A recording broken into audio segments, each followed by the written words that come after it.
안녕하십니까. 주역 64개 노트 정리. 이번 시간에는 수집이 세 번째 시간입니다. 전체적으로는 93번째 노트 정리입니다.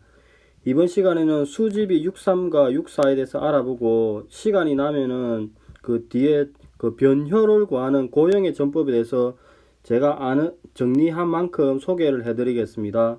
자, 먼저 이제 한자를 같이 한번 보겠습니다. 비지비인 63 비지비인 친하려 해도 사람이 아니니라. 상활 비지비인 불력상호. 친하려 해도 사람이 아니라면은 또한 마음이 아픈 일이 아니겠는가. 이제 그 위에를 이렇게도 설명합니다. 친해서는 아니 될 사람과 친하게 지내는 것이다, 이렇게 이야기합니다. 기본적으로 이제 효 위치를 보면은 63이죠. 바른 자리는 아니죠.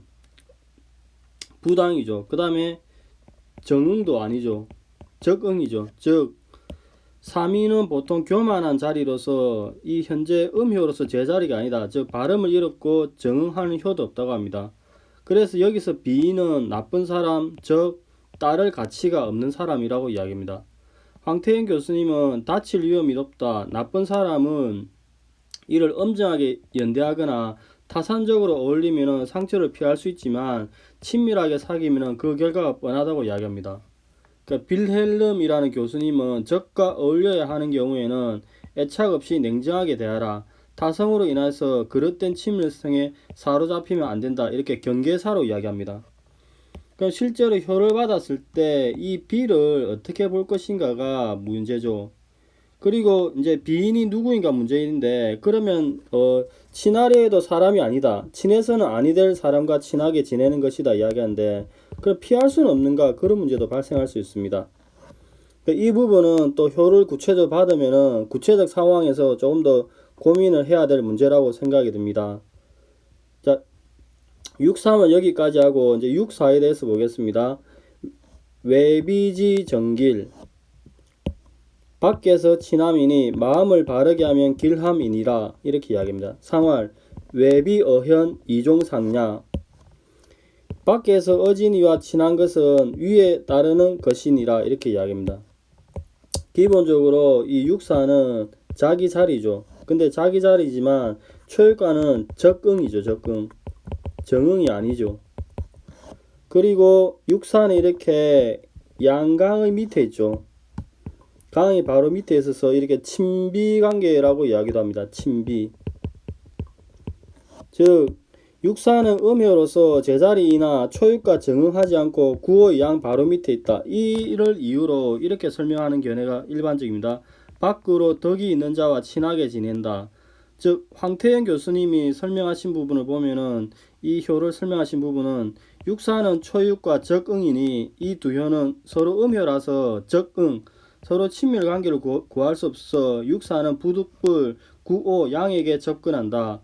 이 구사와 구오는 육사와 구오는 음과 양으로 정응하고 서로 협조 속에서 일을 할 수 있다. 이대로 정진하면은 길복이 온다고 합니다. 즉 이 효를 받으면은 바깥에 왕의 가까운 측근이 되거나 왕의 지원, 즉 외비지죠. 지원을 받으니 이 효를 받으면은 돈 한 푼 없는 사람이 나보다 나은 남이나 높은 외부인 또는 원조, 부강한 외부의 도움을 받는 외조로서 성공을 한다, 이렇게 얘기합니다. 그래서 실제로 효를 받았을 때 똑같습니다. 이 외를 어떻게 볼지 이제 고민이 되는 거죠. 그래서 구체적 상황에서 이 부분을 조금 더 검토하고 고민할 필요가 있는 것 같습니다. 여기가 일반적인 설명이고, 이제 다산의 설명을 보겠습니다. 자, 한자를 보겠습니다.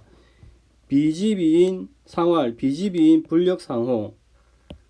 인간 같지 않은 인간과 친한 것이다. 상활, 인간 같지 않은 인간과 친하니 어찌 다치지 않겠는가, 이렇게 이야기합니다. 즉 자세히 보면은 여기에 최초의 본계가 있죠. 수집이 본계가 63이 변하면은 이렇게 수산건이 되죠. 수산건은 지게의 목의 내산소가로부터 왔습니다. 이 내산소가는 처음에는 이렇게 진의 군자와 간의 소인이 이렇게 딱 붙어 있죠. 붙어 있다가 추위를 하게 되면은 뭐 어떤 형태로든 진의 군자가 소인에게 감염됐다. 독이 소인의 독이 군자에게 오염시켰다 이렇게 이야기합니다. 즉 소가 시절에는 진군자와 간소인이 붙어 있어서 친하게 지내는데 추위를 3에서 4로 추위를 하게 되면 수산건이 돼서 소인의 독이 퍼져서 진의 군자가 병이 들어서 대도를 행함에 감의 발이 쩔뚝거리게 되니까 흉하게 된다 이렇게 얘기합니다. 그래서 상의 물상도 다친다는 상해, 이 상의 물상도 감에서, 그러니까 수산건의 상계가 간이죠. 이 감이 이제 다친다 의미인데 감에서 발을 다쳐서 진의 발이 다쳐서 쩔뚝거리게 된 것이라고 이야기를 합니다. 자, 여기에 6.3까지 설명이고 외비지 부분을 보겠습니다. 여기에 이제 글자를 먼저 읽어보겠습니다.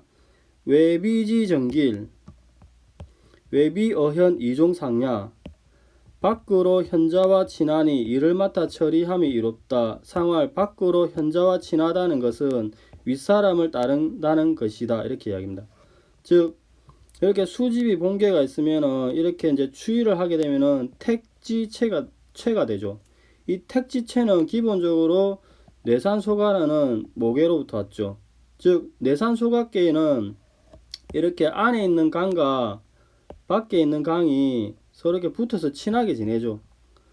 추위를 하게 되도록 강이 하나가 바깥으로 이렇게 나아가더라도 다시 친하게 되니까 밖으로 친한 것 이렇게 설명을 하십니다. 그 다음에 이제 그 일을 맡아 처리함이 이롭다는 정길의 이미지는 이렇게 본계가 있죠. 수집이 본계가 있으면 추위를 하게 되면은 이렇게 이제 수산 택지체가 됩니다. 택지체. 육사가 변하니까 상계는 태가 되죠. 이 택지체는 지게의 모계인 이렇게 뇌산소가로부터 왔습니다. 뇌산소가는 전체적으로 감이죠. 감. 이렇게 감의 발음이 있는 거죠. 감의 올고즘이 있다가 이렇게 추위를 하게 되면은 여전히 전체적으로 일단 감은 유지하죠. 올고즘을 유지하면서 상계는 태의 기쁨이 있고 이제 그 혹계 안에 있는 혹계도 이렇게 순종함이 있다고 해요. 상혹계도 이렇게 순종함 이미지가 나온다 합니다. 그래서 내산소가 시절에는 감의 고점이 있고 추위를 하더라도 택지체 전체에 감의 고점이 여전히 유지되고 그 다음에 상계는 태로서 기뻐하고 상혹계도 손으로서 순종하게 되니까 어떤 일을 처리해도 견고하게 처리하니까 정길의 이미지가 나온다고 합니다. 자, 글을 한번 다시 보겠습니다. 밖으로 현자와 친하니 이를 맡아 처리함이 이롭다. 상활, 밖으로 현자와 친하다는 것은 윗사람을 따른다는 것이다. 이렇게 이야기합니다. 자, 여기까지가 이제 그 6.3과 6.4에 대한 일반적 설명과 다산의 그 설명을 보았습니다. 6.3과 6.4에 대한 설명은 끝났고 이제 변효를 구하는 방법을 같이 저번에 점치는 거 조금씩 하니까 한번 보겠습니다. 기존에 제가 점 치는 거를 점과 관련된 부분을 조금씩 한다고 했는데 전체로 정리한 부분을 한번 대략적으로 한번 보겠습니다. 점과 관련된 부분은 크게 8부분 정리를 계속 했더라고요. 노트 정리한 것을 보니까. 그래서 여러분께서도 한목에 모아서 하지 말고 조금 하는 게 나으니까 기존에 했던 부분을 다시 리트로 해가지고 한번 찾아보시고 해당 파트 보는 것도 괜찮을 것 같습니다. 자, 제일 먼저 한 게 주역 노트 정리 기초에 효변에서 추이를 6번째 노트 정리해서 다산의 효변과 추이를 설명하면서 이제 한번 설명을 드렸습니다. 그 다음에 택화역 3번째 시간에는 그 혁명이 어떻게 되는가, 그 상황을 점을 치지 않고도 알 수 있는가, 그 의리역과 점서역에 관한 설명을 한번 했습니다. 이 부분 한번 찾아보실 필요가 있을 것 같습니다. 그 다음에 뇌화풍의 첫 번째 시간과 네 번째 시간에는 제가 2020년 3월 2일날 예를 들어서 이제 코로나가 어떻게 되겠습니까? 이제 공부한다고 점을 친 게 있었는데 이 부분에서도 점서의 기능에 대해서 설명을 드린 적이 한 번 있었습니다. 그 다음에 화산여 첫 번째 시간과 중풍선 첫 번째 시간에 인간의 길흉의 문제와 천지신명, 그 다산의 이제 상제의 개념, 그 다음 인간의 길흉의 문제, 그 다음 전복의 문제에 대해서 그 의지와 실천의 문제에 대해서 같이 묶어서 나눠서 설명을 드렸던 기억이 납니다. 그 다음에 산수몽 세 번째 시간에 동전점의 예시를 들면서 동전점을 구체적으로 어떻게 칠 건가에 대해서 설명 한번 드렸습니다. 그 다음 지수사 세 번째 시간에 점을 구체적으로 어떻게 칠 것인가, 점을 구체적 방법에 대해서 이제 대상과 목적, 그다음 불법적인 건 안 된다. 뭐 이렇게 하는 방법을 설명해 드렸습니다. 이번에 이제 수집이 세 번째 시간인데 이제 변효를 구하는 방법을 같이 여러분과 보겠습니다. 이 전체를 한번 시간이 쫙 날 때 한번 쭉 한번 찾아서 일렬해 보는 것도 괜찮을 것 같습니다. 그러면은 거의 뭐 90% 이상은 정리가 될 것이라 생각이 듭니다. 자, 그러면 이제 변효를 구하는 방법을 같이 한번 읽어 보겠습니다. 이것은 제가 그 고영의 전법이라고 해가지고 김상석 교수님의 춘추점 서역과 주역점 이해를 이제 책을 보고 정리를 한 것인데, 더 정밀하게 공부를 하기 위해서는 결국에는 이 교수님 책을 구해서 읽는 게 낫죠. 이 교수님 책도 좋습니다. 그리고 공부하는데 많은 이제 도움을 받게 됩니다. 그 전제로서 이제 다 효변이냐 하나의 효변만 인정할 거냐 전제 논점이 있습니다. 그래 임재규 교수님 책을 보면은 임재규 교수님 다산 정약용의 역학이론 42페이지를 보면은 다산은 1효변만 변합니다. 하나의 효변만 변한다는 것을 인정합니다. 즉 다산은 1효변만 주장한다. 역은 오로지 하나의 효가 변할 뿐이다. 그러므로 주공이 효사를 지을 때 단지 1효변에 근거하여서 상을 보고 점을 세웠던 것이다. 만약 한 번의 점서에서 여러가지 효가 어지럽게 변동을 한다면은 그 궤덕과 물상은 이리저리 복잡하게 얽혀서 비록 주공과 공자의 지혜로도 재단을 할 수 없을 것이다. 이렇게 얘기합니다. 그래서 대표적으로 이제 1효 변만을 주장을 하십니다. 근데 이제 현실적으로는 다효변이 존재를 하죠. 논리적으로 다효변이 생기는 게 사실입니다. 실제로 그 춘추점 서역 점서 예를 봐도 여러 개의 효가 변하는 경우가 있고 이에 관한 풀이 예가 있고 이를 또 그 김상석 교수님이 이걸 어떻게 해석해야 될지 그 설명하신 부분도 있으니까 참고하시면 될 겁니다. 그리고 이제 이순신 장군님이 점을 친 사례를 봐도 2개 이상 효가 변한 것을 전제로 풀이한 경우도 있습니다. 그리고 실제로 이제 다른 그 점서책을 봐도 2개 이상의 효가 변형한 경우, 다 효변을 한 경우에는 어디에 포인트를 주고 어디에 강조점을 두고 뭐 반반으로 해석할 건지 어디에 가중치를 둘 건지 그 풀이한 예가 있는 게 사실입니다. 근데 저는 이제 이 다산의 이 효변에 따라서 점을 치기 때문에 이 1효변에 근거해서 공부를 하고 있으니까 이제 저는 그렇게 하고 있습니다. 근데 이제 다른 분들은 이제 자기가 선택의 문제일 수 있는데 자기가 편한 방법으로 하시면 됩니다. 근데 저는 이 방법을 따라서 합니다. 자, 여기서 이제 변효를 구하는 법을 다시 보겠습니다. 김상석 교수님 춘추점 서역 616페이지에서 657페이지 주역점에 의해 페이지 13페이지 56페이지 있는 내용을 제가 이제 이렇게 정리해서 올린 것인데, 김상석 교수님이 619페이지에 있는 내용은 책을 제가 그대로 이제 옮겼으니까 제가 틀릴까 싶어서 이렇게 그대로 옮겼으니까 한번 같이 보겠습니다. 교수님이 정리를 잘 하시고 설명을 잘 하신 거, 매우 설명을 잘 하셨습니다. 한번 읽어보겠습니다.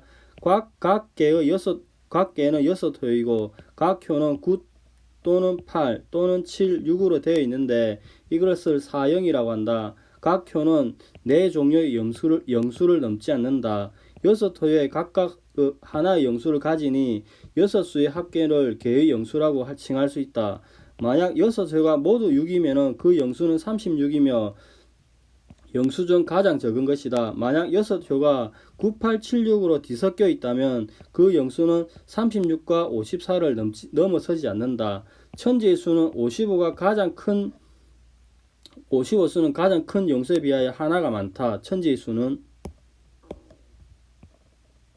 그 다음에 변효를 찾는 방법은 55개의 영수를 빼서 그 나머지 수를 처음 효부터 위로 셈하여 꼭대기 효에 이르고 다시 꼭대기 효에서 아래로 셈하여 처음 효에 이르면 다시 처음부터 위로 셈하여야 한다. 이와 같이 되돌아가면서 셈하여 나머지 수가 다한 곳에 멈추어 그 멈춘 곳의 효가 변해야 하는 효가 된다. 이렇게 합니다. 자, 조금 말로서 쓴 부분이라서 좀 어려운 부분인데 같이 한번 보겠습니다. 자, 여기 보면은 영수가 36과 54를 넘지 않는다고 말씀을 하십니다. 자, 이 부분을 보면은 이제 만약에 내가 점을 쳤는데 이 부분을 보겠습니다. 다 구입니다. 중천근의 그 개별 숫자가 이렇게 노양으로서 다 9가 나왔다고 상정을 해 보겠습니다. 그러면 9를 다 더하면은 54가 되죠. 그래서 그 천지수 55로부터 54를 빼면은 1효가 변하는 효가 된다 이렇게 이야기하십니다. 또 다르게 이거는 이제 단지 예시로만 이해하시기 바랍니다. 논리적 도구 개념, 이해 개념으로 이해하시기만 바랍니다. 예의도 단지 예시로만 논리적 이해를 위한 도구 개념으로 보시기 바랍니다.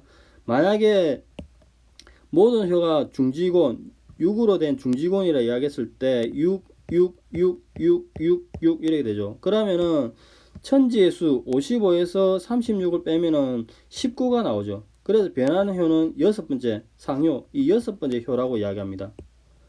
그러면은 이제 기본적으로 아까 이야기했듯이 결국 55에서 빼긴 빼는데 이 안에서 36에서 54 사이다 이 말이죠.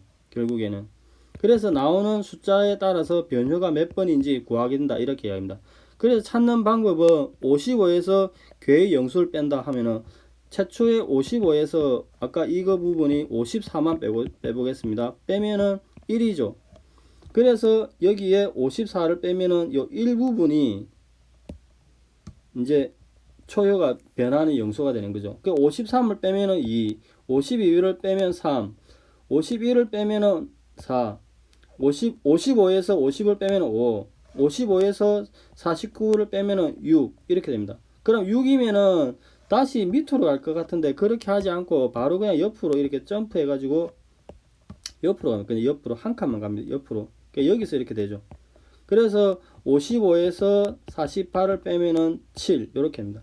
그 다음에 이렇게 쭉쭉쭉쭉 내려가 가지고 다시 12가 되고 난 다음에 55에서 43을 빼면 12죠.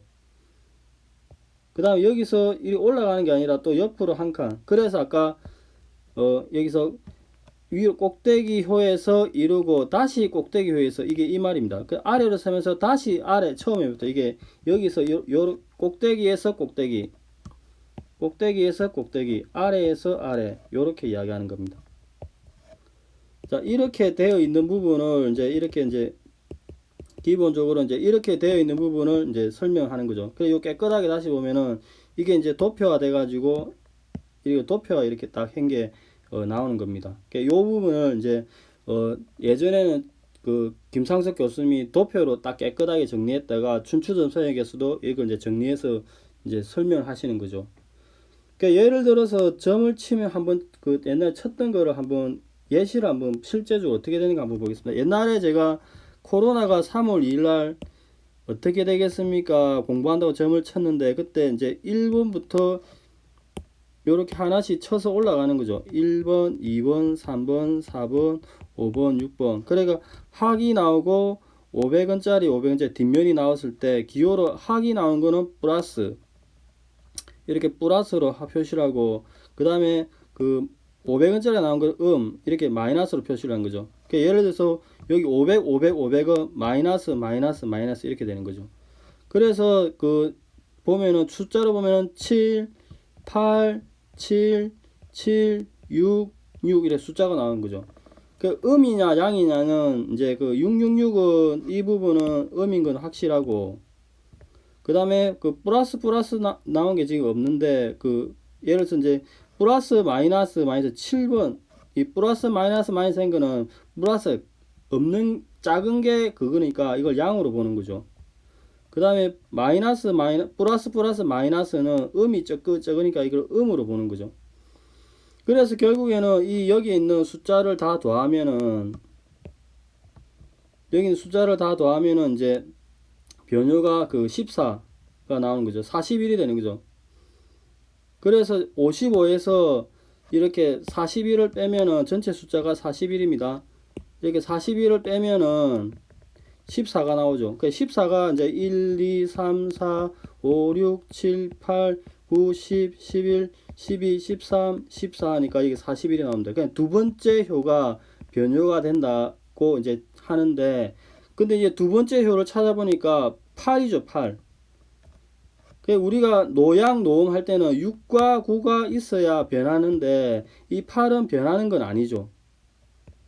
그래서 그냥 더 확대해서 보면은 변효가 아니니 본계의 상괴사 대상조로만 풀이를 한답니다. 그러면 변효이면은 본계의 변효의 효사, 그러니까 뇌화풍의 6위로 풀이한다 이렇게 하는 거죠. 자, 하나만 다시 더 보겠습니다. 예를 들어서 제가 점을 쳤는데 이렇게 1번, 2번, 3번, 4번, 5번, 6번 점을 쳤는데 이렇게 6, 7, 8, 8, 7, 7 이렇게 나왔고 6은 이제 이렇게 음이고 이건 7은 강이고 그 다음에 8은 음이고 또 8음 그 다음에 7강 6강 이래 돼서 결국에는 이게 풍수환이죠. 그래가지고 59번째 풍수환계인데 이거 이에 있는 이 숫자를 다 더해보면은 43이 나옵니다. 그러면 12번째 효가 변효이다 이렇게 이야기하는 거죠. 그러면 12번째 효를 찾으면 되는 거죠. 자, 여기서 한번 찾아보면은 일단 좀 지우고 여기서 12번째를 찾아보면 되죠. 자, 여기서 다시 찾아보면은 1, 2, 3, 4, 5, 6, 7, 8, 9, 10, 11, 12 하면 43이 나오죠. 그러니까 43을 빼니까 12. 아, 초효가 변하는 효인지 아니 찾아보니까 마침 여기 있는